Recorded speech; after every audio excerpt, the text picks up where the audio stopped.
Video ini direkam pada tanggal 14 Desember tahun 2023. Video ini tentang menghitung kisaran harga wajarnya saham Indi atau Indika Energi Tbk.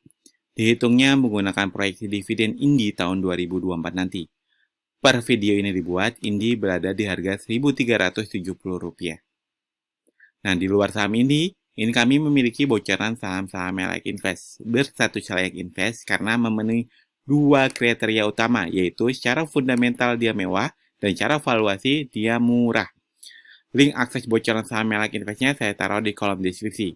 Jadi kalau Anda lagi buru-buru banget, lagi nggak punya banyak waktu, lagi di jalan, Anda ambil bocoran saham Layak Investnya sekarang juga. Tapi kalau Anda lagi punya banyak waktu, lagi lowong, lagi nggak ngapa-ngapain, dan lagi nggak di jalan, Anda ambil bocoran saham Layak Investnya nanti saja setelah Anda menonton video menghitung valuasinya saham Indi ini. Deal ya, kita langsung pergi ke Excel.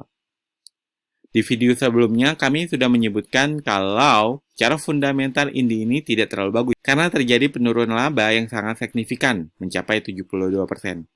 Nah, sekarang, untuk kita bisa mendapatkan kisaran harga murah, harga wajar, dan harga mahalnya saham Indi ini, kita harus mengerjakan dua PR dulu. PR pertama yaitu kita proyeksikan kira-kira nih di kuartal 4 2023 nanti, Indi itu labanya naik atau turun berapa persen. Lalu yang kedua, kita proyeksikan kira-kira di tahun 2023 ini memberikan DPR berapa persen.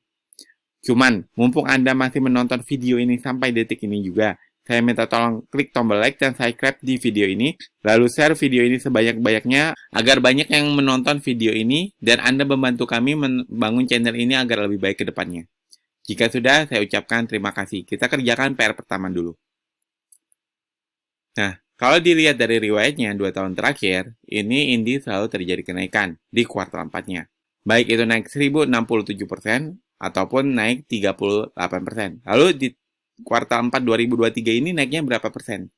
Nah, kalau kita lihat dari penurunan labanya mencapai 72%, saya pesimis kalau dia akan bisa naik 38% lagi. Apalagi naik 1067%. Maka di sini kemungkinan, kalaupun dia naik, naiknya hanya 1% saja. Seperti itu. Oke, kita anggap dulu PR pertama telah selesai. Kita kerjakan PR kedua. Nah, untuk PR kedua ini, jika kita lihat, ternyata Indi baru membagikan lagi nih dividennya di tahun 2022, yaitu mencapai DPR 24%.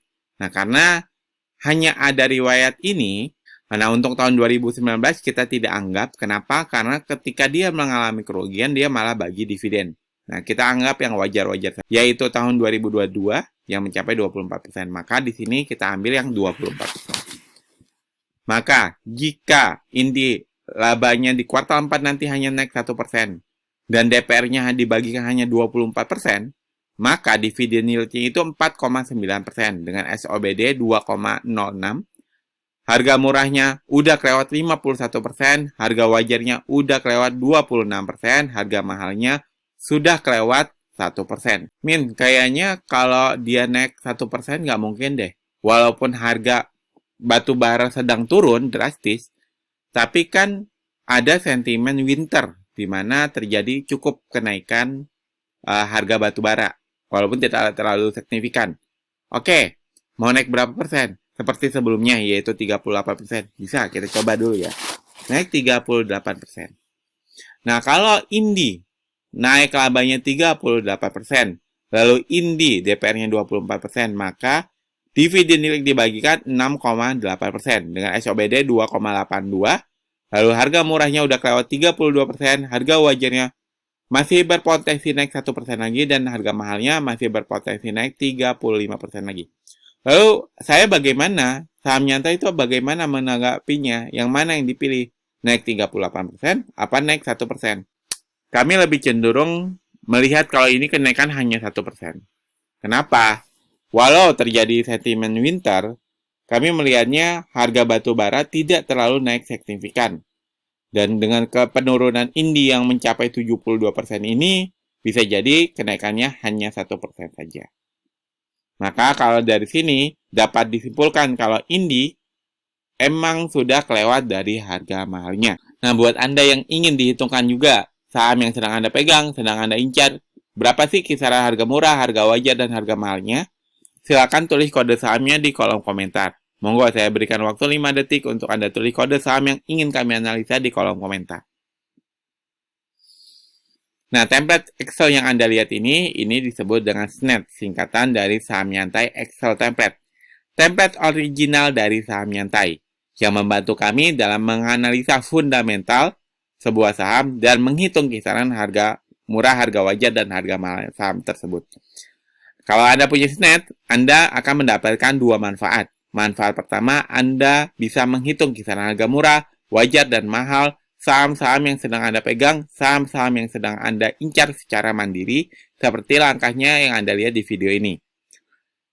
Manfaat kedua, Anda tidak gampang FOMO, dan Anda tidak gampang ketakutan ketika melihat harga saham yang sedang Anda incar tiba-tiba naik tinggi dan melihat harga saham yang sedang Anda pegang, harganya tiba-tiba turun drastis. Kenapa? Karena Anda tahu kisaran harga murah, harga wajar, dan harga mahal saham tersebut berapa. Jadi Anda terhindar dari kesalahan beli di pucuk, dan Anda terhindar dari kesalahan CL. Link info dan pembelian SNET-nya saya taruh di kolom deskripsi.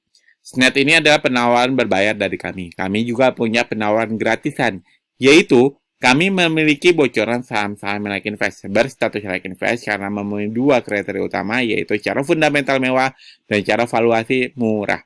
Link akses bocoran saham like invest-nya saya taruh juga di kolom deskripsi. Jadi Anda klik aja, nanti Anda akan diarahkan ke halaman ini, Anda isi nama depan Anda isi email utama Anda, lalu klik mau dapat bocorannya. Mungkin Anda akan bertanya, lah saham nyantai berani banget nih ngasih bocoran saham like invest. Emang sejago apa sih saham nyantai? Nah, kami tidak mengklaim diri kami jago dalam berinvestasi. Cuman, ya, per kuartal 3 2023 ini, kami telah mendapatkan gain sebesar 28,62% dari 7 saham yang kami pegang. Nah, dari 7 saham ini hanya satu saham yang masih floating loss, yaitu MPMX loss 3,30%. Tapi kami masih percaya untuk MPMX nanti akan naik ke depannya. Lalu, untuk floating gain-nya, floating gain terkecil, yaitu ETSPC, floating gain-nya 23,21%. Dan floating gain terbesar, yaitu TPM, mencapai 82,29%. Lalu, Anda mungkin bertanya juga, ini sebenarnya saham nyantai bisa mendapatkan gain sebesar ini, emang aliran investasinya apa sih? Kami melakukan investasi menggunakan aliran dividenologi. Alasannya, silakan Anda baca saja di halaman ini. Nanti Anda akan tahu tuh kenapa kami menggunakan aliran dividenologi. Jadi, kalau Anda mau mengambil penawaran berbayar, mau ngambil penawaran gratisan, sama-sama menuju link yang ada di kolom deskripsi. Seperti itu ya. Semoga video ini bermanfaat dan membantu Anda dalam berinvestasi. Wassalamualaikum warahmatullahi wabarakatuh.